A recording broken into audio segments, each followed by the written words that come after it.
গত July August মাসে বাংলাদেশের ছাত্র জনতার উপর শেখ হাসিনা সরকার ও আওয়ামী লীগ যে দমন নিপীড়ন ও হত্যাকাণ্ড চালিয়েছে তা তদন্ত প্রতিবেদন প্রকাশ করেছে জাতিসংঘ। প্রতিবেদনে বলা হয়েছে, সাবেক সরকার শুধুমাত্র ক্ষমতায় টিকে থাকতে নিরাপত্তা ও গোয়েন্দা বাহিনী আওয়ামী লীগের সঙ্গে যুক্ত হয়ে জুলাই আগস্টে 118 জন শিশু সহ 1400 জনেরও বেশি মানুষকে হত্যা করেছে। জাতিসংঘের মানবাধিকার বিষয়ক হাই কমিশনার ভলকার তুর্ক এই প্রতিবেদনে বেশ কিছু সুপারিশও তুলে ধরেছেন। এদিকে OHCHR এর প্রতিবেদনে স্বাগত জানিয়েছে অন্তর্বর্তী সরকার। বিস্তারিত জুবাইর রহমানের রিপোর্টে। গত বছরের জুলাই আগস্ট মাসে বাংলাদেশের ছাত্র শ্রমিক জনতার উপর শেখ হাসিনা সরকার ও আওয়ামী লীগ যে দমন নিপীড়ন ও হত্যাকাণ্ড চালিয়েছে তারই সংঘটিত মানবাধিকার লঙ্ঘনের তদন্ত প্রতিবেদন প্রকাশ করেছে জাতিসংঘ। এতে বলা হয়েছে, সাবেক সরকার এবং এর নিরাপত্তা ও গোয়েন্দা বাহিনী আওয়ামী লীগের সঙ্গে যুক্ত হয়ে সহিংস উপায় ব্যবহার করে গুরুতর মানবাধিকার লঙ্ঘন করেছে। এ ঘটনা আন্তর্জাতিক ফৌজদারি অপরাধ আইনের দৃষ্টিকোণ থেকে উদ্বেগজনক বলে উল্লেখ করেছে জাতিসংঘের মানবাধিকার বিষয়ক হাই কমিশনারের কার্যালয় OHCHR। বিভিন্ন নির্ভরযোগ্য সূত্র থেকে প্রাপ্ত মৃত্যুর তথ্যের ভিত্তিতে OHCR এর অনুমান, 1 জুলাই থেকে 15 আগস্টের মধ্যে বিক্ষোভ চলাকালে প্রায় 1400 জন নিহত হয়েছেন, যাদের বেশিরভাগই মিলিটারি রাইফেল এবং প্রাণঘাতী মেটাল প্যালেটস লোড করা শটগানে নিহত হয়েছেন। প্রতিবেদনটি নির্দেশ করেছে যে নিহতদের মধ্যে 12 থেকে 13% ছিল শিশু। বিক্ষোভের সূত্রপাত হয়েছিল সরকারি চাকরিতে কোটা ব্যবস্থা পুনঃস্থাপনকারী উচ্চ আদালতের সিদ্ধান্ত থেকে, কিন্তু এর পেছনে ছিল ধ্বংসাত্মক ও দুর্নীতিগ্রস্ত রাজনীতি এবং প্রশাসন থেকে সৃষ্ট বিস্তৃত ক্ষোভ, যা অর্থনৈতিক বৈষম্যের সৃষ্টি করেছিল। প্রতিবেদন অনুযায়ী ক্ষমতায় থাকার জন্য সাবেক সরকার ক্রমাগত সহিংস পন্থা ব্যবহার করে এই বিক্ষোভগুলো দমনে পদ্ধতিগতভাবে চেষ্টা করেছিল। এদিকে জাতিসংঘের মানবাধিকার বিষয়ক হাই কমিশনার ভলকার তুর্ক বলেছেন, এই নৃশংস প্রতিক্রিয়া ছিল সাবেক সরকারের একটি পরিকল্পিত এবং সমন্বিত কৌশল, যা জনতার বিরোধিতার মুখে ক্ষমতা আঁকড়ে রাখতে চেয়েছিল। তিনি আরও বলেন, আমরা যে সাক্ষ্য এবং প্রমাণ সংগ্রহ করেছি তা ব্যাপক রাষ্ট্রীয় সহিংসতা এবং লক্ষ্যভিত্তিক হত্যাকাণ্ডের এক উদ্বেগজনক চিত্র তুলে ধরে। রিপোর্টে র্যাব ও NTMC বিলুপ্ত সহ বেশ কিছু সুপারিশও তুলে ধরে জাতিসংঘের সংস্থাটি। ভবিষ্যতে জবাবদিহিতা ও মানবাধিকার প্রতিষ্ঠায় সংস্কারের ওপর জোর দেওয়া হয় প্রতিবেদনে। অপরদিকে পুঙ্খানুপুঙ্খ তদন্ত করে বিস্তারিত প্রতিবেদন প্রকাশের জন্য জাতিসংঘের মানবাধিকার বিষয়ক হাই কমিশনারের কার্যালয় OHCHR-কে ধন্যবাদ জানিয়েছে অন্তর্বর্তী সরকার। বুধবার প্রধান উপদেষ্টার প্রেস উইং এ তথ্য জানায়। Zubair Rahman, my TV news. আয়নাঘর পরিদর্শন করেছে অন্তর্বর্তী সরকারের প্রধান উপদেষ্টা ডক্টর মোহাম্মদ ইউনূস। এ সময় দেশি বিদেশি গণমাধ্যম কর্মী ও ভুক্তভোগীরাও তার সঙ্গে ছিলেন। পরিদর্শন শেষে ডক্টর ইউনূস সাংবাদিকদের বলেন, আয়াতে জাহিলিয়াত প্রতিষ্ঠা করে গেছে আওয়ামী লীগ সরকার। যারা এমন অপরাধের সঙ্গে জড়িত তাদের বিচার করা হবে। কেউ যেন এসব আলামত নষ্ট করতে না পারে সেজন্য আয়নাঘর সিলগালা করার নির্দেশ দেন প্রধান উপদেষ্টা। রাকিব হাসানের রিপোর্ট। রাজধানীর কচুখায়াত, আগারগাঁও ও উত্তরা এলাকায় আয়নাঘর নামে পরিচিত শেখ হাসিনা সরকারের 3টি গোপন বন্দিশালা পরিদর্শন করেন অন্তর্বর্তী সরকারের প্রধান উপদেষ্টা ডক্টর মোহাম্মদ ইউনূস। বন্দিশালা ঘুরে দেখে বিভৎস ও নৃশংস বলে মন্তব্য করেন তিনি। এটা বর্ণনা যদি দিতে হয়, শব্দ যদি ব্যবহার করতে হয়, তাহলে বলতে হবে একটা বিভৎস দৃশ্য। এটা মানুষের মনুষ্যত্ববোধ বলে কোনো জিনিস যা আছে সেটার থেকে বহু গভীরে নিয়ে গেছে, এটা নিশ্চিহ্ন করার জন্য। মনুষ্যত্ববোধ যেন কারো না থাকে, নৃশংস অবস্থা। প্রতিটি জিনিস যে হয়েছে এখানে যতটাই শুনি অবিশ্বাস্য মনে হয়। এটা কি আমাদেরই জগৎ, এটা কি আমাদেরই সমাজ, আমরা এটা করলাম। ডক্টর মোহাম্মদ ইউনূস বলেন, আইয়ামে জাহিলিয়াত প্রতিষ্ঠিত করেছিল শেখ হাসিনা সরকার। এরকম টর্চার সেল সারা বাংলাদেশ জুড়ে আছে, সেটাও শুনলাম আজকে। আমার ধারণা ছিল যে এটা বোধহয় এখানে আয়নাঘর বলতেছি কয়েকটা আছে, এখন শুনতেছি এই আয়নাঘরের বিভিন্ন ভার্সন সারা দেশ জুড়ে আছে। কেউ বলছে 700, কেউ বলে 800। এতে সংখ্যাও নিরূপণ করা যায়নি পর্যন্ত, কতটা আছে, কতটা জানা আছে, কতটা অজানা রয়ে গেছে সেই জিনিসগুলো। আমরা এমনি শুনি আইয়ামে জাহেলিয়াত বলে একটা কথা আছে। এই গত সরকার এই আইএমএ জাহেলিয়াতকে প্রতিষ্ঠিত করে গেছে সর্বক্ষেত্রে, এটা তার একটা নমুনা। নতুন সমাজ গড়ার পাশাপাশি অপরাধীদের বিচার করতে প্রমাণ রক্ষার জন্য আয়নাঘরগুলো সিলগালা করার নির্দেশ দেন অন্তর্বর্তীকালীন সরকারের প্রধান এই উপদেষ্টা। এইগুলো সব এভিডেন্স যা যা আমরা দেখলাম, এভিডেন্সগুলো সিলগালা করে রাখা হবে যাতে করে কেউ বিনষ্ট করতে না পারে, যখন বিচারের কাছে যেহেতু এটা প্রমাণ হিসেবে ব্যবহার করতে পারে সেই হিসেবে আমরা থাকি। ক্ষতিপূরণ হিসেবে আমরা দেখি নাই, আমরা দেখছি যে ন্যায় বিচারটা তার জন্য হয় অতি তাড়াতাড়ি হয়, যে বিচার দীর্ঘসূত্রিতায় পড়ে থাকবে সেই জন্য এটা থেকে নিষ্কৃতি পায়, এটা আমাদের ফার্স্ট প্রেফারেন্স। তারপর দেখা যাবে তাদের কি করা যেতে পারে। আয়নাঘর পরিদর্শনকালে প্রধান উপদেষ্টার সঙ্গে ছিলেন দেশ বিদেশের বিভিন্ন গণমাধ্যম, গুম তদন্ত কমিশন, উপদেষ্টা পরিষদের সদস্য সহ গুম হওয়া ভুক্তভোগীরা। রাকিব হাসান, মাইটিভি, ঢাকা। আওয়ামী লীগ নিষিদ্ধের ব্যাপারে এখনো কোনো সিদ্ধান্ত হয়নি বলে জানিয়েছেন স্বরাষ্ট্র উপদেষ্টা অবসরপ্রাপ্ত লেফটেন্যান্ট জেনারেল মোহাম্মদ জাহাঙ্গীর আলম চৌধুরী। তিনি বলেন, যতদিন ডেভিল থাকবে ততদিন ডেভিল হান্ট অভিযান চলমান থাকবে। সকালে গাজীপুরের শফিপুরে বাংলাদেশ আনসার ও ভিডিপি একাডেমিতে ৪৫তম জাতীয় সমাবেশে যোগ দেওয়ার পর সাংবাদিকদের প্রশ্ন জবাবে কথা বলেন তিনি। এ সময় দেশ গড়ার কাজে আনসারের ভূমিকার প্রশংসা করে স্বরাষ্ট্র উপদেষ্টা বলেন, দেশ গড়ার কাজে আনসারের ভূমিকা অপরিসীম, তারা কখনো দায়িত্ব ছেড়ে পালিয়ে যায়নি। ডেভিল হান্ট কতটুকু কার্যকরী হচ্ছে, আপনারা যেহেতু গাজীপুরের বাসে, এটা তো গাজীপুরের ভিতরেই পড়ছে, তা আপনারা এসব সবচেয়ে বেশি বলতে পারবেন। অল্প যত পরিমাণ আপনারা আশা করছিলাম অতগুলি হয় নাই, বাট আস্তে আস্তে হয়তো উদ্ধার হবে যতদিন পর্যন্ত ডেভিলটা থাকবে। দেশে যারা নৈরাজ্য সৃষ্টি করতে চায় তাদের বিরুদ্ধে ডেভিল হান্ট অপারেশনের মাধ্যমে ব্যবস্থা নেওয়া হবে বলে জানিয়েছেন অন্তর্বর্তীকালীন সরকারের প্রধান উপদেষ্টার প্রেস সচিব শফিকুল আলম। রাজধানীতে ফরেন সার্ভিস একাডেমিতে এক প্রেস ব্রিফিংয়ে তিনি এসব কথা বলেন। আওয়ামী লীগে যারা গুম খুনের সঙ্গে জড়িত তাদেরকে সারা দেশ থেকে খুঁজে বের করে আনা হবে বলেও জানান শফিকুল আলম। এ সময় আয়নাঘর প্রসঙ্গেও কথা বলেন প্রেস সচিব। আরও জানাচ্ছেন জাহিদ আহমেদ বাবু। আয়নাঘর পরিদর্শন পরবর্তী ফরেন সার্ভিস একাডেমিতে আয়োজিত সংবাদ সম্মেলনে জুলাই আগস্ট গণহত্যা প্রসঙ্গে কথা বলেন প্রধান উপদেষ্টার প্রেস সচিব শফিকুল আলম। বিবিধ বর্ণনা, এটা মানে শোনা যায় না, মানে এটা ল্যাঙ্গুয়েজ আসলে প্রকাশ করার মতো না। এ সময় শেখ হাসিনা সরকারের গুম খুনের সাথে যারা জড়িত তাদের প্রত্যেকের বিচার করা হবে বলে জানান তিনি। কমিটমেন্টটা এখানে যে যারা যারা এগুলোই জড়িত বা যে ধরনের মানে এই যে যারা পালিয়ে গেছে, যাদেরকে এখনো ট্রেস করা যাচ্ছে না, তাদেরকে খুঁজে বের করা, এবং এটা ওয়ান অফ দা এই যে অপারেশন ডেভিল হান্টসের one of the focus area হচ্ছে যে এই লোকগুলোকে যারা ভয়ঙ্কর রকমের মানবাধিকার লঙ্ঘন করেছেন তাদেরকে বিচারে আনায়, তাদেরকে খুঁজে বের করা। সুবিচার নিশ্চিতে যাতে তাড়াহুড়া না হয় সেদিকেও সরকার নজর দিচ্ছে বলেও জানান শফিকুল আলম। আমরা সুবিচার নিশ্চিত করতে চাই, বিচার নিশ্চিত করতে চাই, এবং সেটাকে আপনারা দেখবেন যে এটা ইন্টারন্যাশনাল যেটা স্ট্যান্ডার্ড সেটাও মেনটেন করা হবে। জাহিদ আহমেদ বাবু, মাইটিভি, ঢাকা।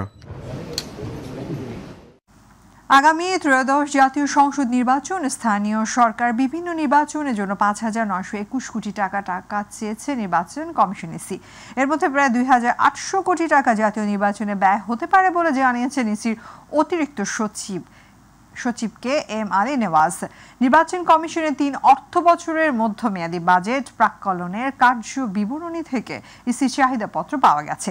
ইসির কর্মকর্তারা জানান, নির্বাচন খাতে আগামী ২০২৫-২৬ অর্থ বছর ত্রয়োদশ জাতীয় সংসদে সাধারণ নির্বাচন, স্থানীয় সরকার, অন্যান্য নির্বাচন অনুষ্ঠানের জন্য ৫,৯২১ কোটি ৭২,৬০,০০০ টাকা চাওয়া হয়েছে। এর আগে দ্বাদশ জাতীয় সংসদ নির্বাচনের জন্য ২,৩০০ কোটি টাকা চেয়েছিল ইসি। দ্বাদশ সংসদ নির্বাচনে ইসি চাওয়া এই ব্যয় আসন প্রতি ৭ কোটি টাকারও বেশি ব্যয় হিসেব করা হয়েছিল। বিএনপি চেয়ারপারসন বেগম খালেদা জিয়ার শারীরিক অবস্থা স্থিতিশীল বলে জানিয়েছেন তার ব্যক্তিগত চিকিৎসক ডাক্তার এজেড-এম জাহিদ হোসেন। মঙ্গলবার লন্ডনে তিনি এ কথা বলেন।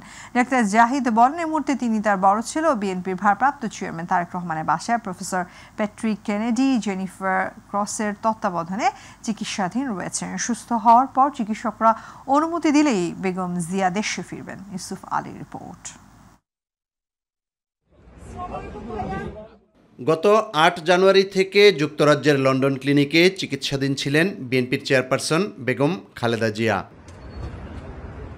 ডাক্তারের পরামর্শ অনুযায়ী 17 দিন চিকিৎসা নেয়ার পর কিছুটা সুস্থ হলে গত 25 জানুয়ারি হাসপাতাল থেকে বড় ছেলে তারেক রহমানের বাসায় নেওয়া হয়। সেখানে ডাক্তাররা নিয়মিত চিকিৎসা সেবা দিয়ে যাচ্ছেন বলে জানান খালেদা জিয়ার ব্যক্তিগত চিকিৎসক ডাক্তার AZM জাহিদ হোসেন। দেশনেত্রী বেগম খালেদা জিয়া গত 8 জানুয়ারি থেকে লন্ডন ক্লিনিকের চিকিৎসকদের তত্ত্বাবধানে চিকিৎসাধীন আছেন। এই মুহূর্তে উনি ওনার জ্যেষ্ঠ সন্তান বিএনপি ভারপ্রাপ্ত চেয়ারম্যান জনাব তারেক রহমানের সাহেবের বাসায় ওনাদের তত্ত্বাবধানে অর্থাৎ professor Patrick Kennedy, doctor Jennifer cross এবং সেই সাথে ডক্টর ব্যারেট ওনাদের তত্ত্বাবধানে চিকিৎসাধীন আছেন এবং ওনার চিকিৎসা ওনার বাসায় থেকেই হচ্ছে এবং বিভিন্ন পরীক্ষা নিরীক্ষা যেগুলো করা দরকার মাঝে মাঝে করা হচ্ছে এবং ওনারা ওনাকে বাসায় গিয়ে দেখে আসছেন।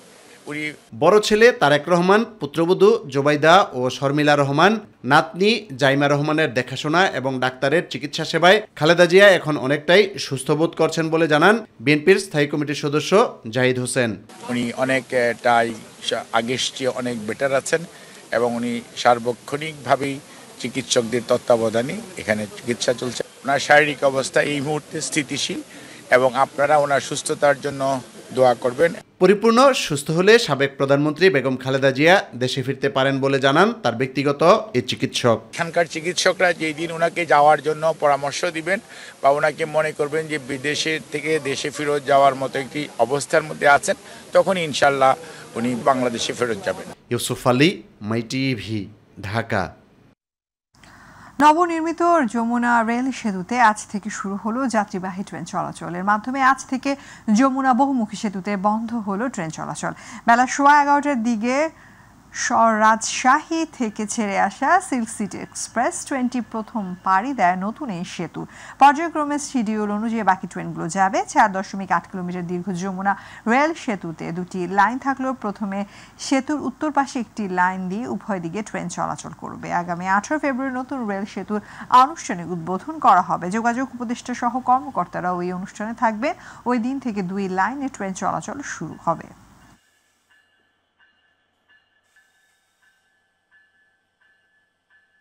দাবি আদায় না হলে জাতীয় জাদুঘরের সামনে লাগাতার অবস্থান করার ঘোষণা দিয়েছেন তৃতীয় ধাপের সুপারিশপ্রাপ্ত প্রাথমিকের সহকারী শিক্ষক এবং 1 থেকে 12তম NTRC নিবন্ধিত নিয়োগ প্রত্যাশী শিক্ষকরা। আন্দোলনকারীরা বলছেন দাবি আদায় না হওয়া পর্যন্ত আন্দোলনের স্থান ত্যাগ করবেন না তারা। শিক্ষা উপদেষ্টার কাছে সচিবালয়ে আসা বেঞ্চও কোনো সমাধান না পাওয়া রাজপথে নেমে আন্দোলন চালিয়ে যাওয়ার ঘোষণা দেন আন্দোলনরত শিক্ষকরা। বিস্তারিত আবু সাইদ অপুর রিপোর্টে।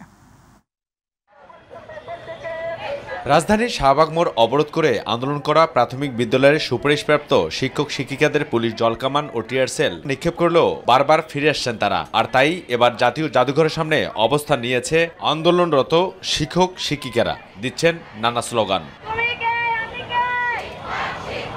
দেশের সরকারি প্রাথমিক বিদ্যালয়ের শিক্ষক পদে তৃতীয় ধাপে ঢাকা ও চট্টগ্রাম বিভাগে সুপারিশপ্রাপ্ত সহকারী শিক্ষকরা অবস্থান নিয়ে তুলে ধরেন তার দাবি। বলেন, অন্তর্বর্তীকালীন সরকার কর্তৃক প্রাথমিক শিক্ষা অধিদপ্তর, আইন মন্ত্রণালয় ও জনপ্রশাসন মন্ত্রণালয়ের মতামতের ভিত্তিতে 6531 জনকে চূড়ান্ত করা হলেও কর্মস্থলে যোগ দিতে না পারায় রাজপথে এসে দাঁড়িয়েছেন তারা। 31 জন যারা সুপারিশপ্রাপ্ত হয় নাই তাদের রিটের কারণে এই নিয়োগটা স্থগিত করে দেওয়া হয়। যদি আদালত থেকে আমাদেরকে পুনর্বহাল না করে আমরা হয় এখানে সবাই কেউ আমাদেরকে গুলি করা লাগবে না, আমরা নিজেরাই আত্মহুতি দিব।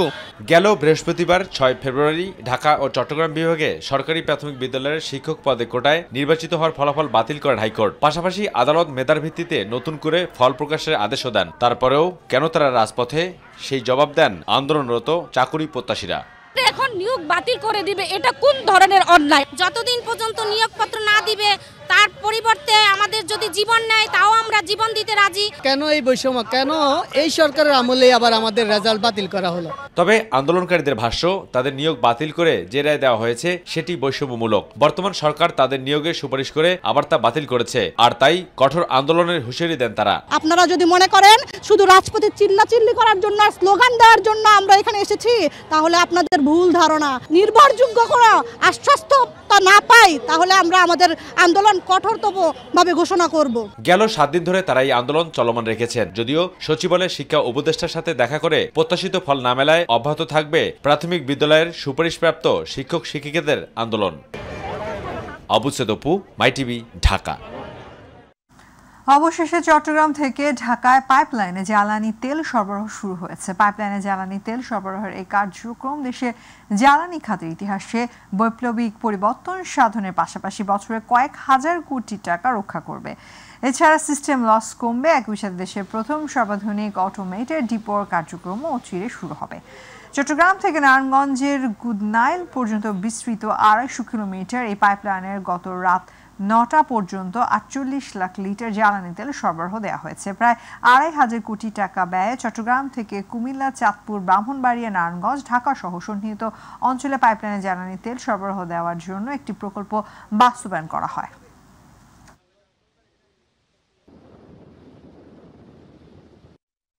এবার বইমেলা প্রসঙ্গ। পহেলা ফাল্গুন, ভালোবাসা দিবস আর অমর 21শে বইমেলা একসঙ্গে, এই 3 আয়োজন 21শে বইমেলাকে যেন করে তোলে উৎসব মুখর। ফাল্গুন আর বিশ্ব ভালোবাসা দিবসী মেলার আনন্দকে দ্বিগুণ বাড়িয়ে তুলতে বাংলা একাডেমি প্রাঙ্গণ ও উল্টো পাশে অমর 21শের বইমেলার যোগ হয়েছে নতুন মাত্রা। আরও জানাচ্ছেন জাহিদ আহমেদ বাবু। পয়লা ফাল্গুন আর বিশ্ব ভালোবাসা দিবসকে সামনে রেখে এক নতুন মাত্রা যোগ হয়েছে অমর 21শের গ্রন্থমেলার এই বই বেচাকেনা। আর তাই ফাল্গুন আর ভালোবাসা দিবসকে কেন্দ্র করে বইপ্রেমীদের সরব উপস্থিতি যেন বইমেলাকে করেছে রঙিন ও প্রাণবন্ত। ফাগুন আর ভালোবাসা দিবসের ছোঁয়া লেগেছে 21শের বইমেলাতে। এই দুই উৎসবকে সামনে রেখে বইপ্রেমীরা কিনছেন ভালোবাসার বই। ভ্যালেন্টাইন্স আসতেছে, তার মধ্যে আবার ফাগুন যেহেতু, তো সেই বইগুলোই দেখতেছি যে ভ্যালেন্টাইনের জন্য আর ফাগুনের জন্য কি কি বই আসছে। রবীন্দ্রনাথের এই শেষের কবিতা একটা বই কিনেছি। বিক্রেতারা জানান উৎসব পার্বণ ঘিরে 21শের বইমেলায় দর্শনার্থীদের সমাগমে দিনে দিনে আশামঞ্জক হারে বেচাকেনা হচ্ছে সব ধরনের বই। পাঠকদের ভালো সাড়া পাচ্ছে। এখন সামনে যেহেতু আমাদের ফাল্গুন আসছে এবং ভালোবাসা দিবস আসতেছে, পাঠকরা আসলে আমাদের রোমান্টিক কিছু বই আসছে এবং কবিতার বই আসছে, তাদের কাছে ওই চাহিদাগুলোই বেশি দেখছি আমরা। ফাগুন ও ভালোবাসা দিবসকে কেন্দ্র করে লাস্ট দুদিন পাঠকের ভিড় একটু বেশি, আশা করছি সামনের দুদিন আরও বেচাকেনা হবে। ফাগুন ভালোবাসা দিবস এবং আন্তর্জাতিক মাতৃভাষা দিবসে বই বেচাকেনা ভালো যাবে এমন আশাবাদও ব্যক্ত করেন স্টল মালিকরা। জাহিদ আহমেদ বাবু, মাই টিভি, ঢাকা। কবিতা চর্চা আরো একটি